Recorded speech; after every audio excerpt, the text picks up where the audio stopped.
So hello everyone, नमस्कार दोस्तों। स्वागत है आप सभी का एक बार फिर से डेली करंट अफेयर्स की क्लास में। और आज है दोस्तों आप लोगों की 7 दिसंबर। और आज हम सभी 7 दिसंबर से बनने वाले जितने भी मोस्ट इंपॉर्टेंट करंट अफेयर्स के प्रश्न बने हैं, इन सभी प्रश्नों को हम इस क्लास के अंदर डिस्कस करेंगे।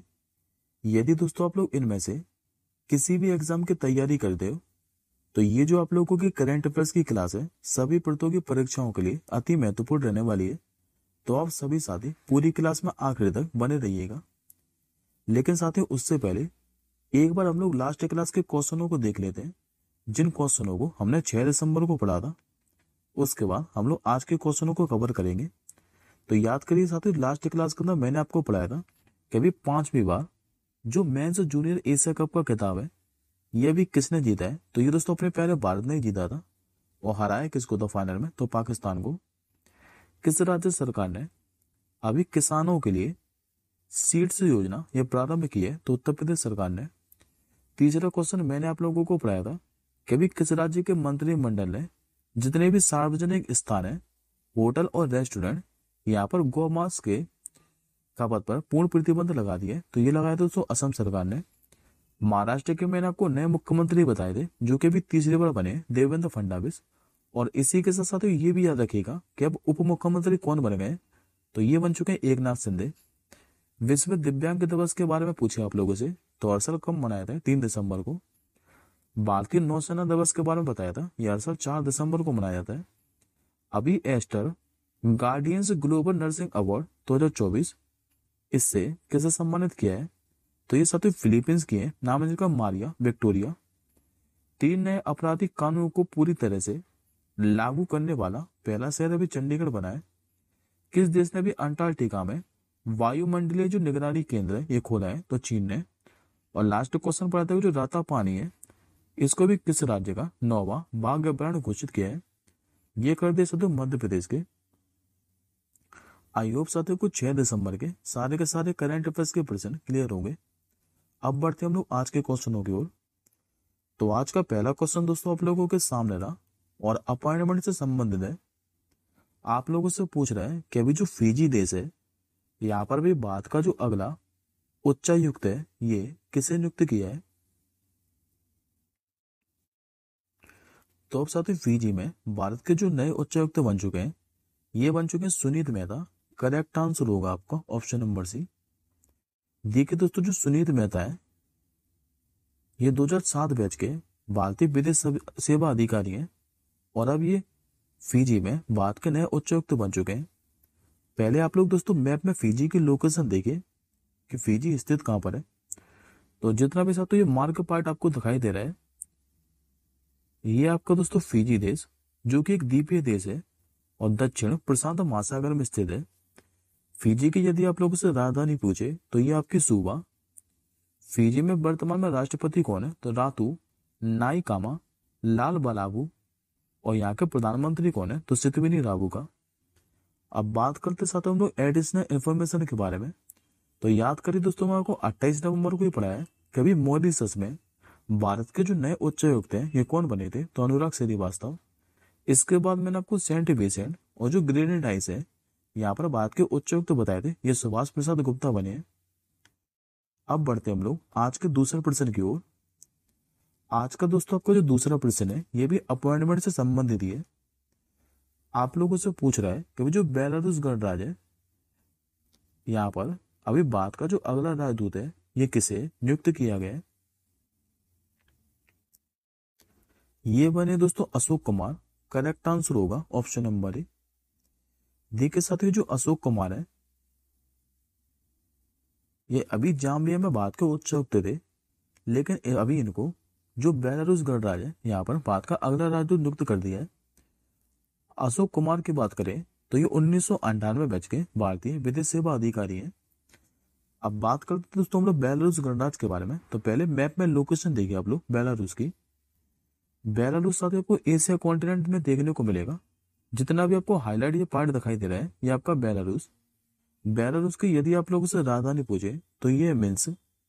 बेलारूस के वर्तमान में राष्ट्रपति कौन है? तो अलेक्जेंडर लुकाशेंको।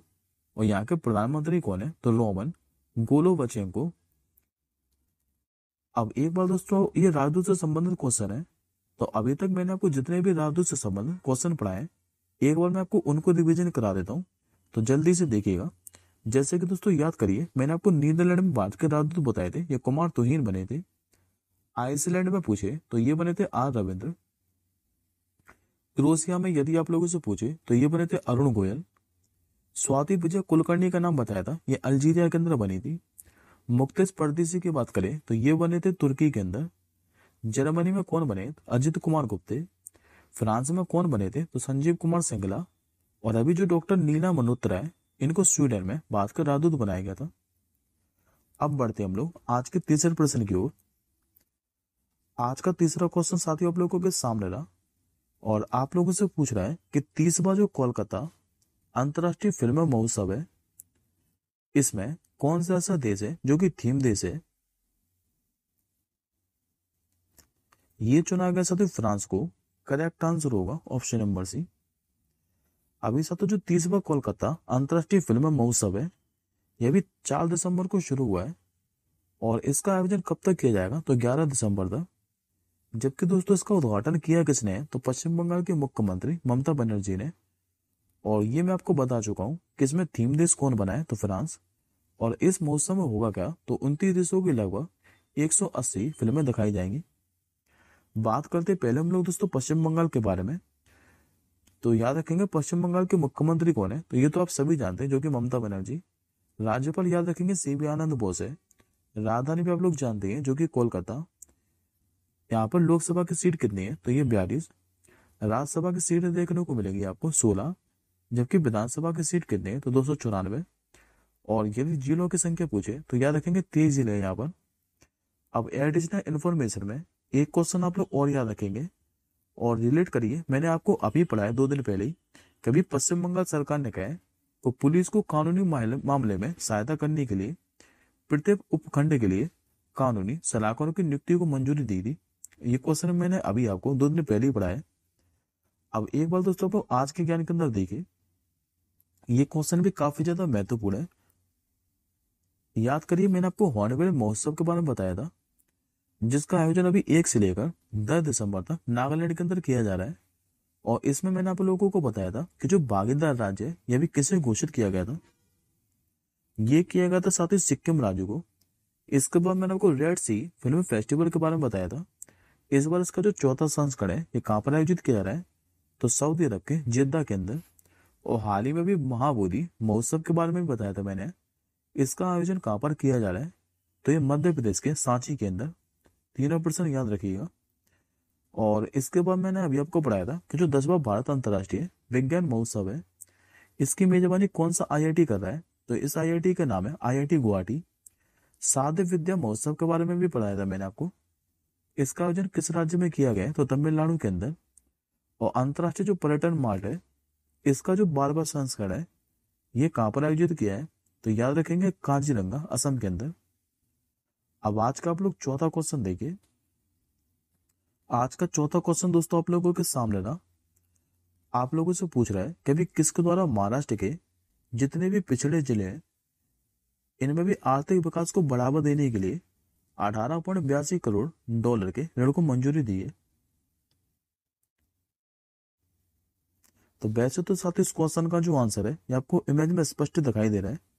ये दे भी वर्ल्ड बैंक के द्वारा। करेक्ट आंसर हो जाएगा आपको ऑप्शन नंबर ई। दरअसल वर्ल्ड बैंक ने कहा है कि महाराष्ट्र के जितने भी पिछड़े जिले हैं, यहाँ पर भी आर्थिक विकास को बढ़ावा देने के लिए 18.82 करोड़ डॉलर के ऋण को मंजूरी दे दी है। और इसका दोस्तों उद्देश्य क्या है? तो रोजगार सृजन, ई गवर्नेंस में सुधार और निजी क्षेत्र की भागीदारी को बढ़ाना। और इस ऋण की दोस्तों अवधि क्या है? तो 15 वर्ष के अंदर इस ऋण को वापस करना है। बात करते पहले हम लोग वर्ल्ड बैंक के बारे में। तो वर्ल्ड बैंक की यदि आप लोगों से पूछे कि स्थापना कब हुई थी, तो 1944 के अंदर। मुख्यालय कहाँ है इसका? तो अमेरिका की राजधानी वाशिंगटन डीसी के अंदर। और अभी इसके साथ जो 14वें अध्यक्ष है, ये कौन बन गए? तो ये बन चुके हैं अजयपाल सिंह बंगा। और ये क्वेश्चन एग्जाम में पूछा जा चुका है। अब एक बार आप लोग एडिशनल इन्फॉर्मेशन में देखिए। याद करिए दोस्तों, मैंने आपको पढ़ाया था कि असम में अभी 500 मेगावाट सौर संयंत्र के लिए $434 मिलियन के ऋण को मंजूरी किसने दी थी? तो एशियन डेवलपमेंट बैंक ने। अभी वर्ल्ड बैंक और जो एशियन डेवलपमेंट बैंक है, इसने संयुक्त रूप से अमरावती के विकास के लिए 13,500 करोड़ रुपए के डॉलर को ऋण को मंजूरी दी थी। और एशियन डेवलपमेंट बैंक ने श्रीलंका को अपनी वित्तीय क्षेत्र को मजबूत करने के लिए कितने मिलियन डॉलर के ऋण को मंजूरी दी थी? तो $200 मिलियन के। अब बढ़ते हम लोग आज के 5वें प्रश्न की ओर। हाल ही में भी जो अमेरिका है, यहाँ के सिक्योरिटी एंड एक्सचेंज कमीशन के नए प्रमुख कौन बने हैं? नाम है दोस्तों इनका पॉल एटकिंस। करेक्ट आंसर हो जाएगा आपको ऑप्शन नंबर डी। दरअसल जो पॉल एटकिंस है, इनको भी डोनाल्ड ट्रंप ने अमेरिका के जो सिक्योरिटीज एंड एक्सचेंज कमीशन है, इसके नए प्रमुख के तौर पर नामित कर दिया है। और पॉल एटकिंस की बात करें तो ये क्रिप्टो करेंसी के प्रबल समर्थक है। अच्छा दोस्तों, ये स्थान किसका लेंगे? तो ये 20 जनवरी को स्थान लेने वाले हैं गैरी जेंसलर का। अब एक बार दोस्तों आप लोग एडिशनल इन्फॉर्मेशन में देखिए, मैं आपको अमेरिका में अभी जो नए अपॉइंटमेंट हुए उनके बारे में एक बार रिवाइज करा देता हूँ। याद करिए साथियों, मैंने आपको कश्यप कास पटेल का नाम बताया था। इनको भी अमेरिका की जो खुफिया एजेंसी है, नाम है जिसका FBI, इसका प्रमुख बनाया गया। कैरोलिन लेविट का नाम भी पढ़ाया था, यह भी व्हाइट हाउस की प्रेस सचिव बनी थी। तुलसी गेब्बार्ड की बात करें तो अमेरिकी राष्ट्रीय खुफिया की निदेशक बनी है।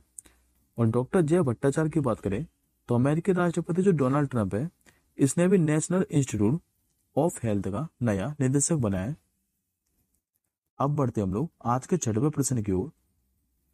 आज का 6वां क्वेश्चन दोस्तों आपके सामने रहा है और आप लोगों से पूछ रहा है कि अभी किस केंद्रीय मंत्री ने अन्न चक्र और जो स्कैन पोर्टल है, इसका अनावरण किया है? नाम है साथ इनका प्रहलाद जोशी। करेक्ट आंसर होगा ऑप्शन नंबर बी। पोर्टल से संबंधित क्वेश्चन है, तो ये भी मैंने अभी आपको रिसेंटली पढ़ा है।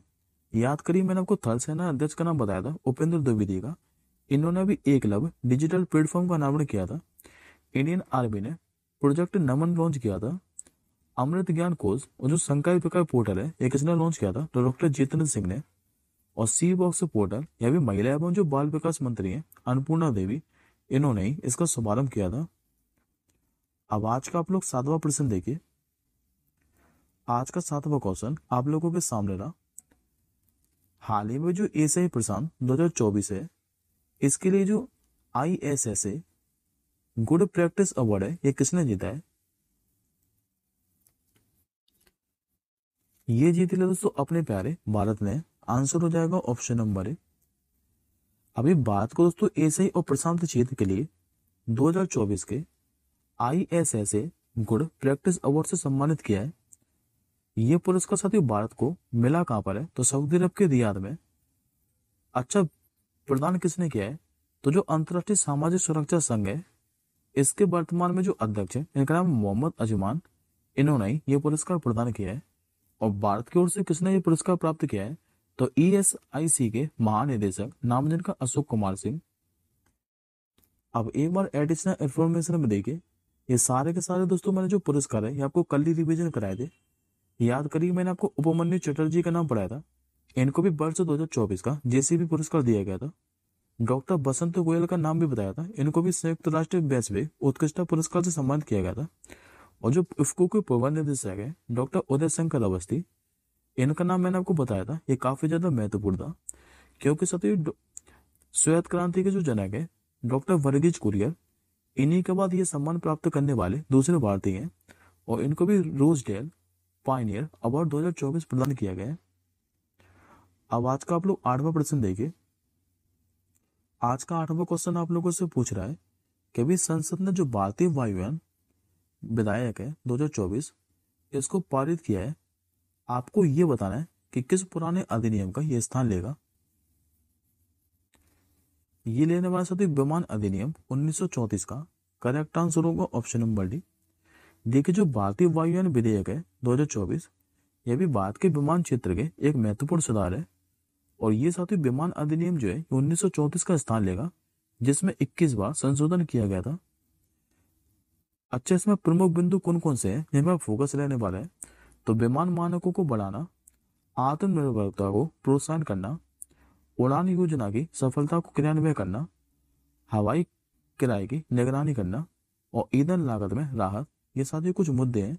लेकिन खाली आप लोग इतना ही याद रखिएगा कि संसद ने जो भारतीय वायुयान विधेयक है 2024 ये पारित किया था, और इसने किस पुराने अधिनियम का स्थान लिया है, तो याद रखेंगे विमान अधिनियम 1934 का। अब आज का आप लोग नौवां प्रश्न देखिए। आज का साथियों को जो नौवां क्वेश्चन है ये काफी महत्वपूर्ण है, इस पे आप लोग स्टार मार्क कर लीजिए। आप लोगों से पूछ रहा है कि जो एशियाई क्रिकेट काउंसिल है इसके जो नए अध्यक्ष हैं ये अभी कौन बन गए हैं। ये बन चुके साथियों सम्मी सिल्वा। सही आंसर होगा ऑप्शन नंबर बी। दरअसल जो सम्मी सिल्वा है ये श्रीलंका के हैं, और इनको भी एशियाई जो क्रिकेट काउंसिल है इसका नया अध्यक्ष बना दिया है। अच्छा, इन्होंने स्थान किसका लिया है, तो अमित शाह के बेटे जय शाह का। और याद करिए दोस्तों, मैंने अभी आपको पढ़ाया कि जो जय शाह है इन्होंने 1 दिसंबर को आईसीसी के चेयरमैन का पदभार भी संभाल लिया है। बात करते हैं एशियाई क्रिकेट काउंसिल के बारे में, तो इसका फॉर्मेशन कब हुआ था, तो 19 सितंबर 1983 के अंदर। और इसका हेडक्वार्टर कहाँ है, तो संयुक्त अरब अमीरात के दुबई में। अब आज का 10वां क्वेश्चन देखिए। हाल ही में भी जो माइकल बर्नियर है ये किस देश के प्रधानमंत्री थे जिन्हें अभी पद से हटा दिया गया है। तो ये दोस्तों फ्रांस के प्रधानमंत्री थे माइकल बर्नियर, और इनको क्या है कभी पद से हटा दिया है, और इनको साथ अपने कार्यकाल के केवल 3 महीने बाद ही पद से हटा दिया है। बात करते हैं हम लोग फ्रांस के बारे में, तो फ्रांस के साथ जो राजधानी है यह पेरिस। फ्रांस में मुद्रा क्या चलती है, तो ये चलती है यूरो। और राष्ट्रपति साथ जो एमुअल मैक्रो है ये 2027 तक राष्ट्रपति रहेंगे। और याद करिए मैंने संजीव कुमार सिंगला का नाम पिछले क्वेश्चन में ही रिवीजन कराया है। इनको फ्रांस में भारत का अगला राजदूत नियुक्त किया गया है। अब जैसे दोस्तों यहाँ के नए प्रधानमंत्री बनते हैं मैं आपको करंट अफेयर्स की क्लास में अपडेट कर दूंगा। तो फिलहाल आप लोग अभी यही याद रखिएगा कि जो माइकल बर्नियर है यह भी फ्रांस के प्रधानमंत्री थे जिन्हें अभी पद से हटा दिया है। अब बढ़ते हम लोग आज के 11वें क्वेश्चन की ओर, जो कि आज का आपका आखिरी क्वेश्चन है।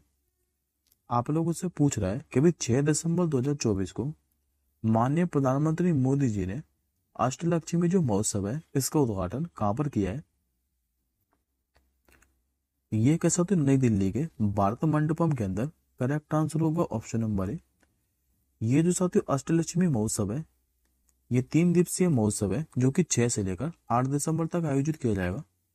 अच्छा, ये अष्टलक्ष्मी महोत्सव है क्या, तो इसमें साथियों पूर्वोत्तर के जो 8 राज्य है असम, अरुणाचल, मेघालय, मणिपुर, नागालैंड, मिजोरम, त्रिपुरा और सिक्किम, इनको अष्टलक्ष्मी कहा जाता है। और अष्टलक्ष्मी जो महोत्सव है ये पूर्वोत्तर के राज्यों की जीवन संस्कृति का प्रतीक है। इसमें दोस्तों होगा क्या, तो पारंपरिक हस्तशिल्प, हथकरघा, कृषि उत्पाद और पर्यटन पर ध्यान केंद्रित किया जाएगा। बात करते हैं हम लोग दिल्ली के बारे में, तो दिल्ली की नई मुख्यमंत्री बन गई अतिशी मारलोनी, और राज्यपाल आप लोग जानती हैं जो कि विनय कुमार सक्सेना। ये रहा साथी आपका आज का क्वेश्चन ऑफ द डे।